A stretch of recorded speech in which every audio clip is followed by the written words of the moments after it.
Welcome to Revlog, where Bryan has a song for everything, and Aaron can parody it. And yes, yeah, that's a gift. I It think. is a gift. It is a gift. Bryan, so we're in Daniel chapter 5 today. Are Yes. you going to sing? Daniel, come out of Israel, call on the good Lord and pray. And this week, meeny, tickle, that's what the words did say. Weighed in the balance, it means your judgment day. can't even You're look at it. found to be lacking, your punishment will begin. Meeny, tickle, you farce and... Wow. And Wow. right there, our ratings have gone through the roof. That I got nothing. we can use that in worship. I think you're right. Yes. See, now we have to pay royalties Yes. to Yes. Terry Gilkison and the Sandpipers. So, when did this song come out, Bryan? 1959. 59. Yes, You're in high school. 1959. Graduate school. What? Graduate school. Yeah. There's always something. Yeah. So Daniel chapter 5. So you've already blessed us with your song. Mhm. Thank you. Now Yes. bless us with your thoughts. What were your Yes. initial reactions to this handwriting on the wall coming to the king? The posture of Belshazzar is Wow. absolutely just disdainful of anything holy whatsoever. He has no idea how close he is to perishing, and not just because he is hurting God's feelings. I mean, but he is treating the holy blasphemously. Yeah. He is not making a space for what is holy and righteous and pure. And I'll tell you what, this is an affront. He is taking artifacts that are dedicated to what is good and right and holy and pure, and he's using them for debauchery. And go ahead. I'm sorry. He's not just ignoring God, right? But he's profaning the holy things. Yes, of God. it's actively it's an active thing, not Right. a passive thing. Exactly. And I think that this nonchalance that people sometimes hold the Bible in a nonchalant regard, or at worst, some of the more extreme positions on the Bible are that the miraculous cannot really be real in Scripture. And people back then thought this way, but we know that this is really just a story that has a truth at its core, but it's not historical. And they might say the Bible is true insofar as to the concepts that it teaches, but it's really not historical. Well, if we're going to believe in a God of history, or if we're going to believe in a God who actually meets his people, that's a God of history. And it's false on its face to deny that he acts in history if he is a God who meets his people. And that's profaning the Scriptures. That's right. itself, I believe it is. Yeah. Aaron, what were your initial Well, reactions? it's very much along the line of where Bryan was going, in that when Daniel is brought in, the queen says, there's this guy. I will also say, if anybody has been consistent besides Daniel, it's these magicians, the conjurers, and the Chaldeans, right?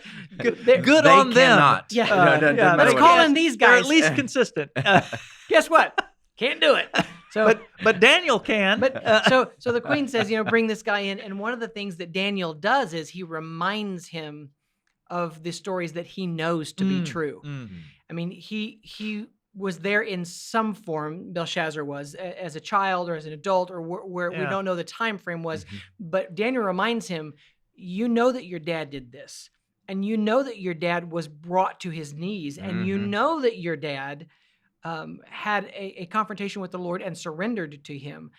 So first of all, and partly because my heart has really been on home worship, is our responsibility as parents to have a relationship with Jesus, and then to make sure that our kids know that it's real and it's for them as well. Yeah. Now, ultimately, Belshazzar is responsible for himself, but it's another failing of Nebuchadnezzar that it didn't go any farther than him, and then Belshazzar is not without he's responsible too, because Daniel says, you knew this happened. Yes. And as you said, Bryan, your choices now are you are profaning this great God, and it's not going to be a good day for you. That's right. Wow. Yeah.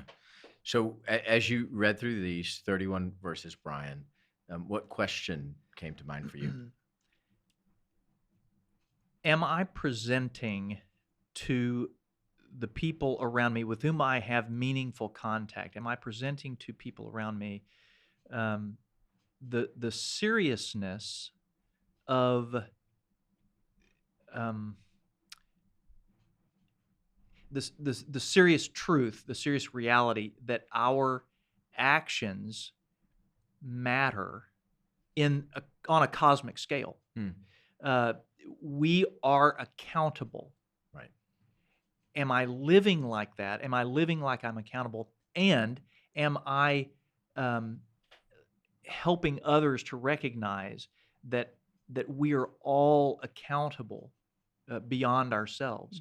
Not that, I'm not asking, am I making sure that people know the hammer's going to fall?